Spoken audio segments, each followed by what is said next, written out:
Hello mga kaibigan ko, good evening, gabi na ito.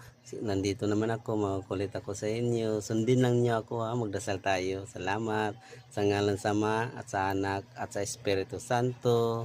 Amen.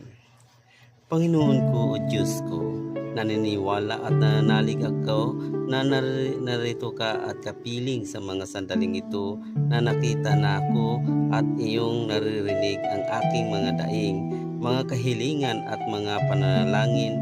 Parapatin mo sanang maging kabunga ang panahong ito ng aking pananalangin at makikipag-ugnayan sa iyo, O Jesus, habang ako nasa iyong kamamahal-mahal harapan. Ipinasiya ko limutin ang lahat ng gawaing mga alalahanin. Maraming salamat, Panginoong Hesus Nazareno. Amen. Sa ngalan sa Ama